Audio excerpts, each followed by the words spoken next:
मेरे प्यारे दोस्तों, आप सभी को नमस्कार। कैसे हैं आप?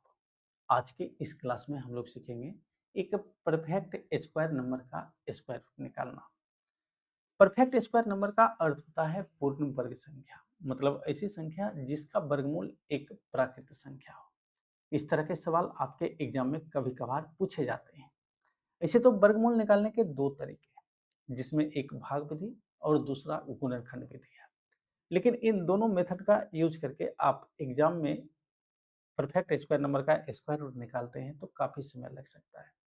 ऐसे में आपको एक शॉर्ट ट्रिक्स आना जरूरी है, जो आपको 4 से 5 सेकंड में आंसर निकाल कर दे।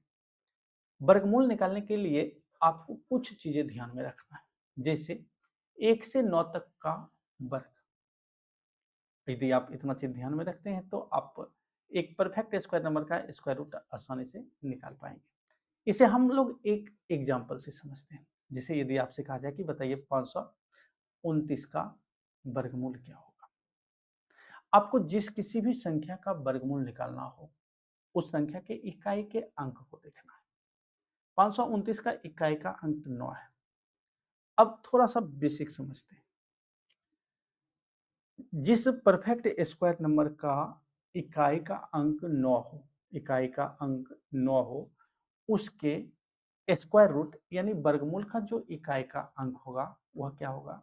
वह 3 होगा या 7 होगा।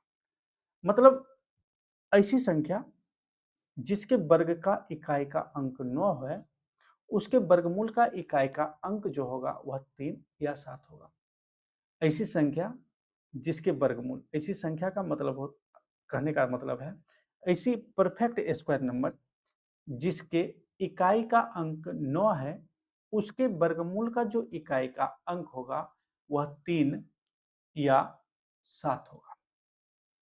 अब आपको क्या करना है? यहाँ पर लिखना है 3 या 7। अब आप क्या करेंगे? अंतिम से 2 अंकों को एलिमिनेट कर देंगे। बचा कितना? 5। अब 5 से छोटी या 5 के बराबर एक ऐसी संख्या खोजना है जो कि एक परफेक्ट स्क्वायर नंबर है हो। तो 5 से छोटी वह संख्या कौन मिलेगा? वह संख्या मिलेगा 4, जो कि एक परफेक्ट स्क्वायर नंबर है। और 4 का वर्गमूल क्या होता है? 4 का वर्गमूल होता है 2। अब आप क्या करेंगे? 3 के पहले 2 लिखेंगे और 7 के पहले 2 लिखेंगे। इस प्रकार 529 के दो संभावित वर्गमूल होंगे, 23 या 27। मतलब 529 का जो वर्गमूल होने वाला है या तो 23 होगा या 27 होगा, इन दोनों में कोई होगा। अब इसको जांच करना है। इसको जांच करने के लिए आपको क्या करना है? 2 में अगली संख्या 3 से गुना करना है। 2 तिया 6 होता है। अब ये देखना है कि ये जो 5 है 6 से छोटी है या बड़ी है। अगर ये 5 छोटी है तो जो छोटा वाला नंबर है 23, ये 529 का वर्गमूल होगा। और यदि बड़ा होता तो ये जो 27 है ये 529 का वर्गमूल होता है। लेकिन 5 6 से छोटी है, इसलिए 23 529 का वर्गमूल होगा। हम दूसरे एग्जाम्पल से इसे और अच्छी तरह से समझते हैं।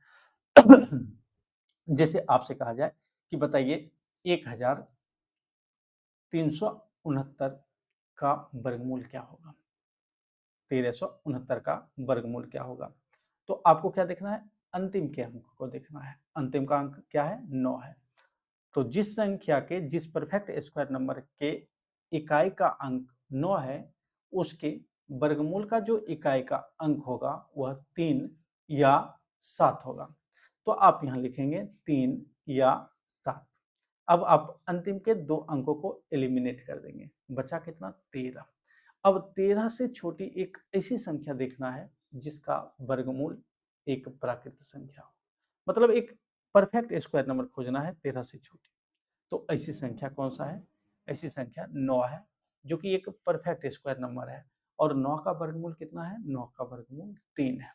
अब आप क्या करेंगे? इस 3 के पहले 3 लिखेंगे और 7 के पहले 3 लिखेंगे। इस प्रकार 1369 के दो संभावित वर्गमूल होंगे, 33 या 37। अब इन दोनों में कौन होगा, इसको जांचने के लिए आपको एक छोटा सा काम करना होगा। काम क्या करना होगा? इस 3 में अगली संख्या 4 से गुना करना है। 4 तिया 12 होता है।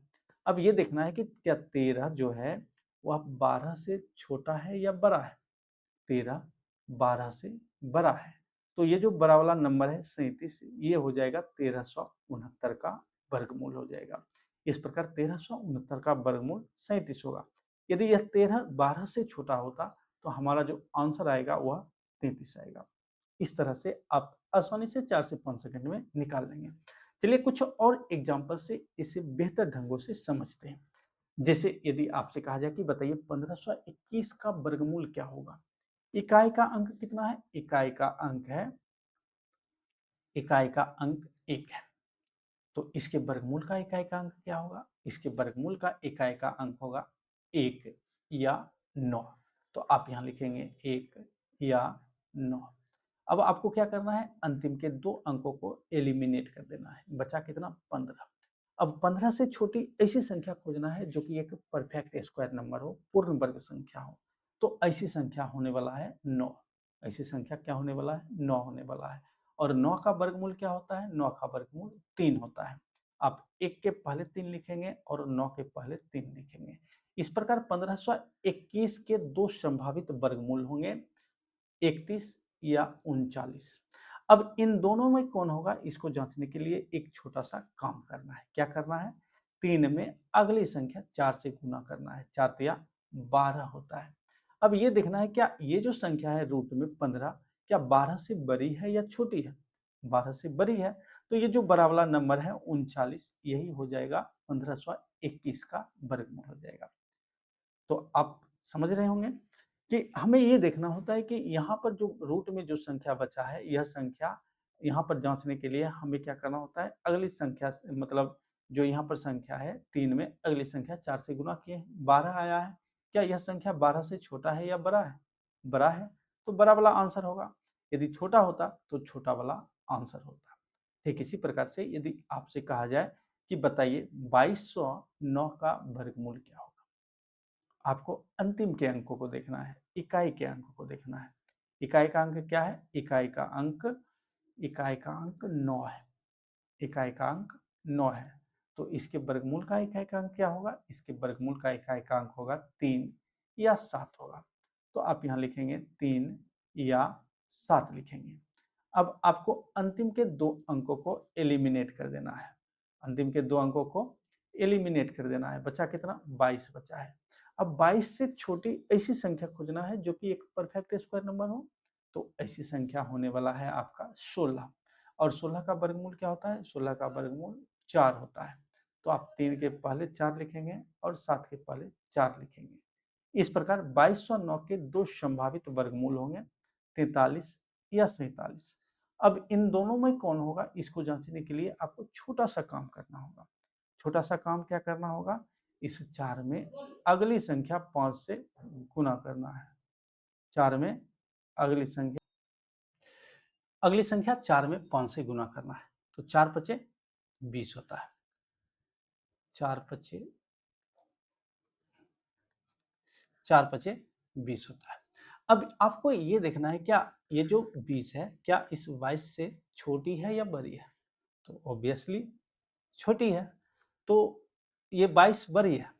तो ये जो बड़ा वाला संख्या है 47, 47 2209 का वर्गमूल होगा। इस तरह से आप आसानी से एक परफेक्ट स्क्वायर नंबर का स्क्वायर रूट निकाल लेंगे। ऐसे वीडियो लंबा हो जाएगा, आप अभी छोटे छोटे वीडियो क्लिप देखना पसंद करेंगे। तो फिलहाल इस वीडियो में इतना ही। अब आपसे मिलते हैं अगले वीडियो में, जिसमें हम लोग सीखेंगे एक नॉन परफेक्ट स्क्वायर नंबर का स्क्वायर रूट कैसे निकालेंगे। ठीक है।